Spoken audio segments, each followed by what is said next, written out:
Hello, friends. Welcome to the latest episode of this podcast series where I share one favorite poem every day. In yesterday's episode, I had actually shared three poems, and all the poems dealt with the relationship a son shares with his father. And the poems are specifically about the death of one's father. In today's episode, on a friend's suggestion, I thought I'll discuss how some women poets have dealt with the relationship they share with their father, not specifically death, but the relationship in general. Now, I'll not go as far as the kind of poems that Sylvia Plath has written, Daddy, I'd had to kill you.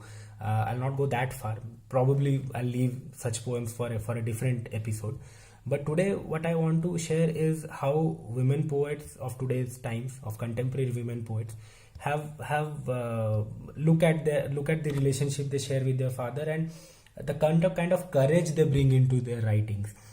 One thing I must admit, in the process of reading, I realized that women poets are far more courageous than male poets, their male counterparts. So yeah, I'll read two poems today. The first poem, which is the episode of today's podcast will primarily focus on.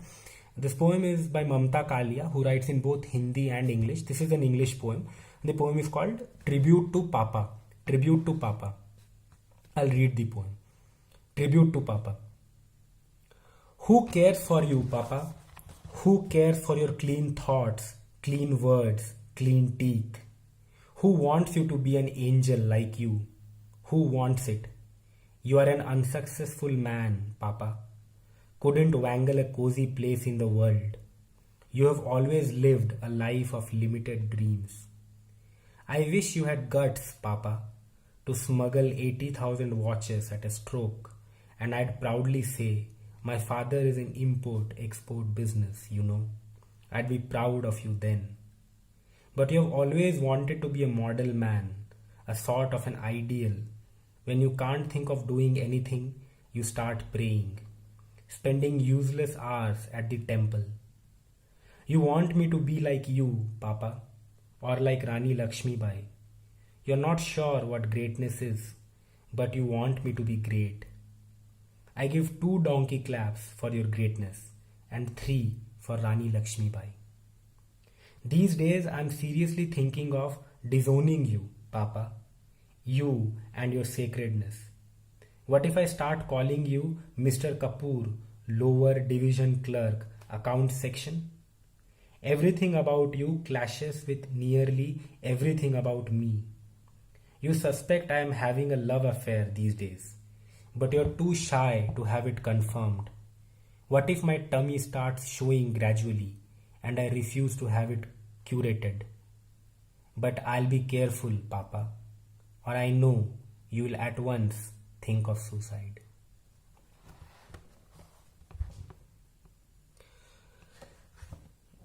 In one of the previous episodes of the podcast series, I had said how a good poem, and this is not a thumb rule, again, I'd like to repeat, but in my own experience, most good poems are not built on a single emotion. They are built on multiple emotions. Those emotions clash, they create their own cocktail along the way. Here, there are again 2 emotions. One is that of a daughter in a very rhetoric way, just disowning her father. It in itself is so ironic. A daughter saying that she wants to disown her father. It's usually the other way around. Parents speak like that, you know. But again, a daughter's rage against her father for being a very simple, a very unambitious kind of a person. But then in the descriptions that come to place, in the 4th line itself, she says, who wants to be an angel like you? Then you and your sacredness, you and your religiousness, all of these, you know, we kind of spending hours, useless hours at the temple. Her father too suspecting that she has a love affair, but is too shy to have it confirmed.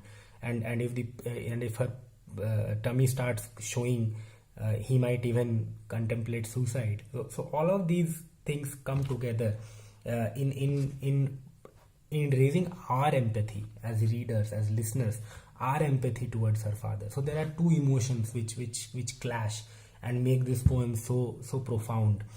Uh, this is something that I really liked. The generational clash that goes on in poetry, and brought out with such courage, such vigor, to such perfection. There's another poem I'd like to share, which is on a similar note. This poem is by Jan Heller Levy, and this poem is called "Not Bad, Dad, Not Bad." I think you are most yourself when you are swimming, slicing the water with each stroke. The funny way you breathe, your mouth cocked as though you are yawning. You are neither fantastic nor miserable at getting from here to there. You wouldn't win any medals, Dad, but you wouldn't drown. I think how different everything might have been had I judged your loving like I judge your side stroke, your butterfly, your Australian crawl. But I always thought I was drowning in that icy ocean between us. I always thought you were moving too slowly to save me when you were moving as fast as you can.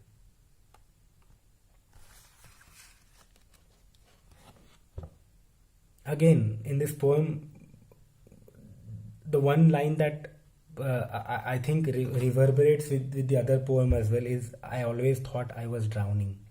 Even in this poem, although the rage is outwards, in Mamta Kalia's poem, although the rage is outwards, the rage is towards one's own, modest upbringing.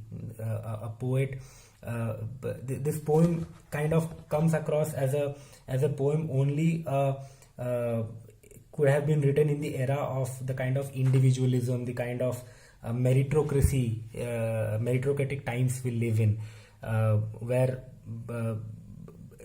we are exposed to so much of glamour, and a poet is just not happy with her simple upbringing, that her father is not an importer exporter, that he couldn't smuggle 80,000 watches at a stroke. So here the father in Mamta Kalia's poem, the papa is content in his own simple ways, but the rage is all from the poet's side. And a careful reading will show that it is very similar to the other poem, where the rage is towards oneself, that the poet herself feels like drowning, and in the process she's venting it out on her father.